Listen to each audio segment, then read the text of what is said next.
Hello guys, kasi aigi breakfast se mula managa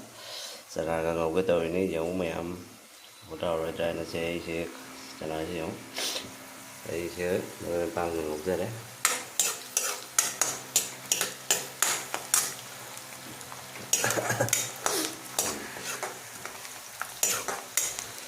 khara mulle pang se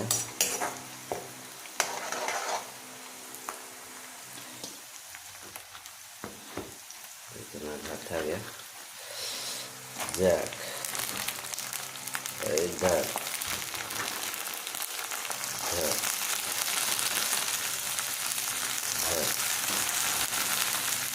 breakfast ini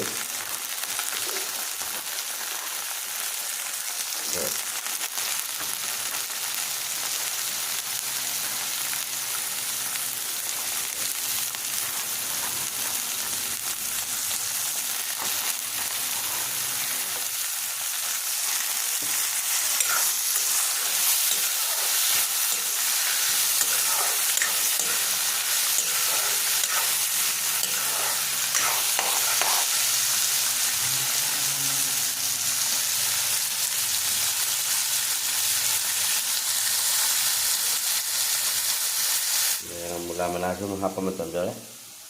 nauri mula manase yo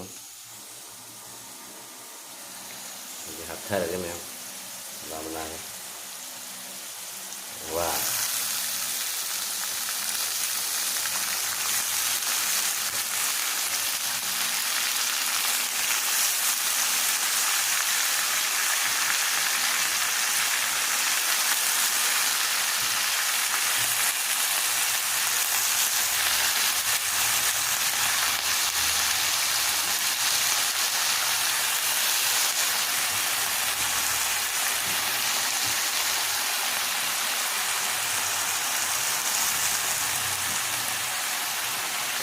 mana sang mình cào với phở với phần là cào với phở với em cho bạn đi đi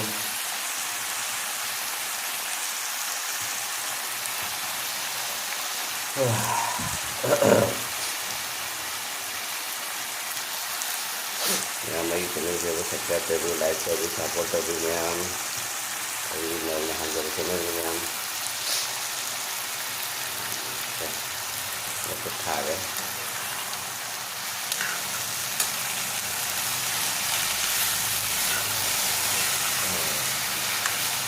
mana ngồi là chắc cái cả gì vậy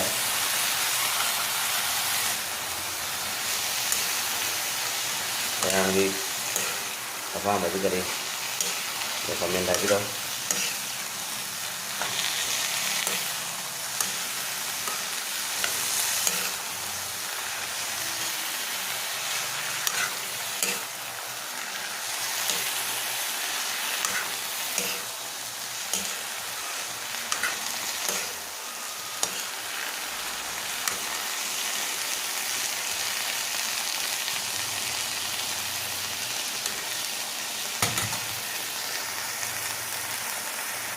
mấy mình mà chưa khai một cái chân rồi đấy hiện cứu men ấy nạp từ lúc thùng ấy đâm thốt sát chỉ có tới rồi đấy nạp vốn đây mấy thì ấy đâm trên thời gian ở đúng gì khá sạch đấy em thì định chỉ đầu cái tao mình học sang mình làm ngoài cho nó tiêu như tập thành như em là rồi là ấy thế về sản xuất đấy bà đó tiền rồi cái lỗi không phải là tiền luôn thì nó thành là hiền rồi mấy cái mà rồi tăng học xe đấy lấy cái máy ai rồi cả chân đấy em hao để cho nó comment cho số đầu rồi đây nè finally lùi xe lên mà thế tập nè đi là nhiều hôm mới đi mà sẽ thẳng ra bây giờ sẽ nào sẽ ngâu bị phốt xe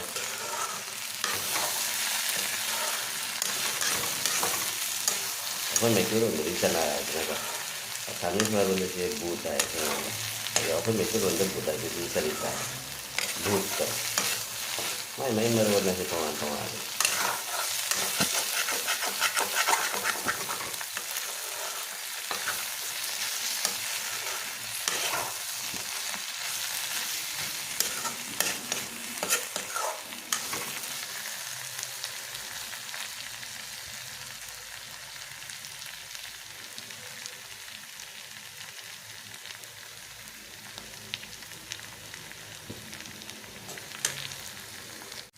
ꯈꯛꯇꯪ ꯂꯧꯖꯔꯦ